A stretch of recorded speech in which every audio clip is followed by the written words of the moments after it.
राधे राधे मेरे प्यारे भाइयों बहनों माताओं व बंधुओं, संस्कार की बातें चैनल में आपका स्वागत है। बंधुओं, आज गुरु पूर्णिमा के दिन मैं आपको श्रवण करवा रही हूँ विष्णु पुराण की कथा। बंधुओं, पूर्णिमा के दिन जो कोई भी भगवान विष्णु की कथा को सुनते हैं, भगवान विष्णु उन पर प्रसन्न होते हैं और उनकी सभी इच्छाओं को शीघ्र पूरी कर देते हैं। बंधुओं, पूर्ण विश्वास, सच्ची निष्ठा, एकाग्रचित होकर ही भगवान विष्णु की कथा को सुने। बंधुओं, यदि आपने YouTube चैनल संस्कार की बातें अब तक सब्सक्राइब नहीं किया तो जरूर करें और बेल आइकन दबाना ना भूलें, ताकि आपको हमारी आने वाली सभी वीडियोस की जानकारी सबसे पहले हो सके। बोलो विष्णु भगवान की जय हो। भीष्म जी ने पूछा, विप्रवर, मनुष्य को भी देवत्व, सुख, राज्य, धन, यश, विजय, भोग, आरोग्य, आयु, विद्या, लक्ष्मी, पुत्र, बंधु वर्ग एवं सब प्रकार के मंगल की प्राप्ति कैसे हो सकती है, यह बताने की कृपा करें। कुलसत्य जी ने कहा, राजन, इस पृथ्वी पर ब्राह्मण सदा ही विद्या आदि गुणों से युक्त और श्री संपन्न होता है। तीनों लोकों और प्रत्येक युग में ब्राह्मण देवता नित्य पवित्र माने गए हैं। ब्राह्मण देवताओं का भी देवता है। संसार में उसके समान कोई दूसरा नहीं है। वह साक्षात धर्म की मूर्ति है और इस पृथ्वी पर सबको मोक्ष प्रदान करने वाला है। ब्राह्मण सब लोगों का गुरु, पूज्य और तीर्थ स्वरूप मनुष्य है। ब्रह्मा जी ने उसे सब देवताओं का आश्रय बताया है। पूर्व काल में नारद जी ने इसी विषय को ब्रह्मा जी से इस प्रकार पूछा था, ब्राह्मण किसकी पूजा करने पर भगवान लक्ष्मीपति प्रसन्न होते हैं? ब्रह्मा जी बोले, जिस पर ब्राह्मण प्रसन्न होते हैं उस पर भगवान विष्णु भी प्रसन्न हो जाते हैं। अतः ब्राह्मण की सेवा करने वाला मनुष्य पर ब्रह्म परमात्मा को प्राप्त होता है। ब्राह्मण के शरीर में सदा ही श्री विष्णु का निवास है, जो दान, मान और सेवा आदि के द्वारा प्रतिदिन ब्राह्मणों की पूजा करता है। उसके द्वारा मानो शास्त्रीय विधि के अनुसार उत्तम दक्षिणा से युक्त 100 यज्ञों का अनुष्ठान हो जाता है। जिसके घर पर आया हुआ विद्वान ब्राह्मण निराश नहीं लौटता, उसके संपूर्ण पापों का नाश हो जाता है। वह अक्षय स्वर्ग को प्राप्त होता है। पवित्र देश काल में सुपात्र ब्राह्मण को जो धन दान किया जाता है उसे अक्षय जानना चाहिए। वह जन्म जन्मांतरों में भी फल देता रहता है। ब्राह्मणों की पूजा करने वाला मनुष्य कभी दरिद्र, दुखी और रोगी नहीं होता। जिस घर के आंगन में ब्राह्मणों की चरण धूलि पड़ने से पवित्र एवं शुद्ध होते रहते हैं, वे पुण्य क्षेत्र के समान हैं। उन्हें यज्ञ कर्म के लिए श्रेष्ठ माना गया है। पूर्व काल में ब्रह्मा जी के मुख से पहले ब्राह्मण का प्रादुर्भाव हुआ, फिर उसी मुख से जगत की सृष्टि और पालन के हेतुभूत वेद प्रकट हुए। विधाता ने समस्त लोकों की पूजा ग्रहण करने के लिए, समस्त यज्ञों के अनुष्ठान के लिए ब्राह्मण के ही मुख में वेदों को समर्पित किया। पितृयज्ञ, विवाह, अग्निहोत्र, शांति कर्म, सब प्रकार के मांगलिक कार्यों में ब्राह्मण सदा उत्तम माने गए हैं। ब्राह्मण के ही मुख से देवता हव्य का और पितर कव्य का उपभोग करते हैं। ब्राह्मण के बिना दान, होम और बलि सब निष्फल होते हैं। जहाँ ब्राह्मणों को भोजन नहीं दिया जाता, वहाँ असुर, प्रेत, दैत्य और राक्षस भोजन करते हैं। दान, होम आदि में ब्राह्मण को बुलाकर उन्हीं से सब कर्म कराना चाहिए। उत्तम देश काल में उत्तम पात्र को दिया हुआ दान लाख गुना अधिक फलदायक होता है। ब्राह्मण को देखकर श्रद्धा पूर्वक उसको प्रणाम करना चाहिए।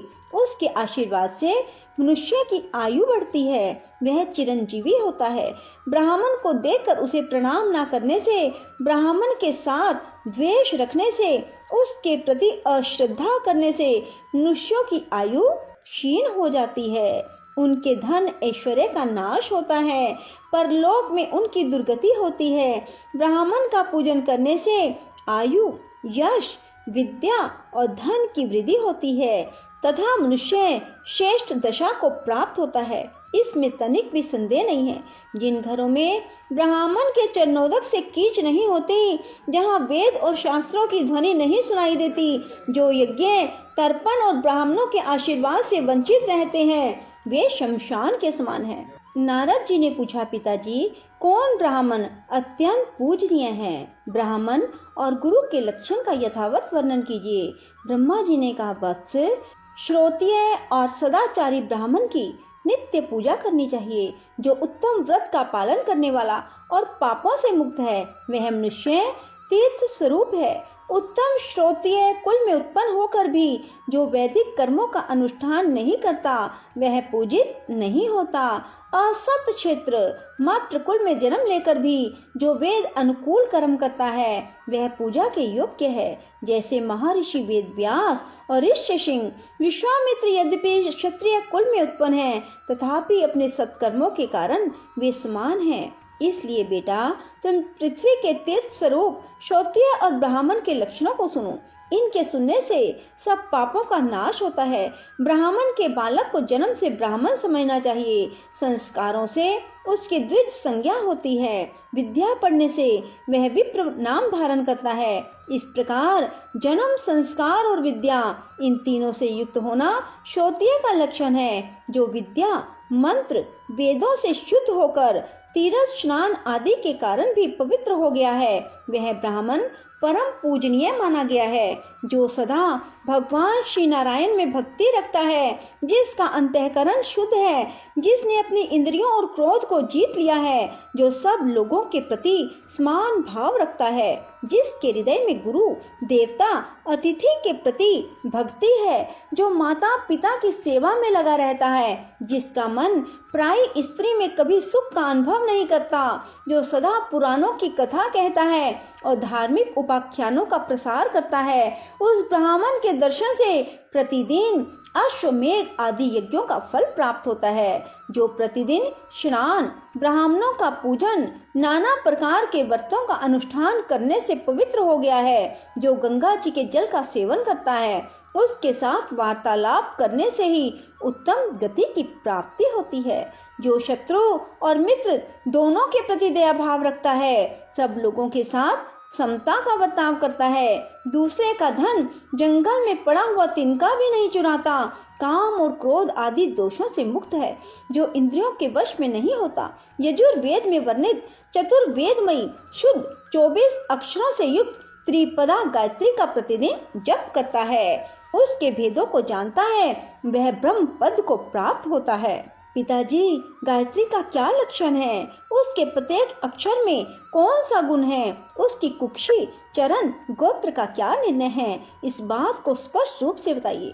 ब्रह्मा जी बोले, वत्स, गायत्री मंत्र का छंद गायत्री और देवता सविता निश्चित किए गए हैं। गायत्री देवी का वर्ण शुक्ल, मुख अग्नि और ऋषि विश्वामित्र है। ब्रह्मा जी उनके मस्तक स्थानीय है, उनकी शिखा रुद्र और हृदय श्री विष्णु है। उनका उपनयन कर्म में विनियोग होता है। गायत्री देवी सांख्यायन गोत्र में उत्पन्न हुई है। तीनों लोक उनके 3 चरण हैं। पृथ्वी उनके उदर में स्थित है।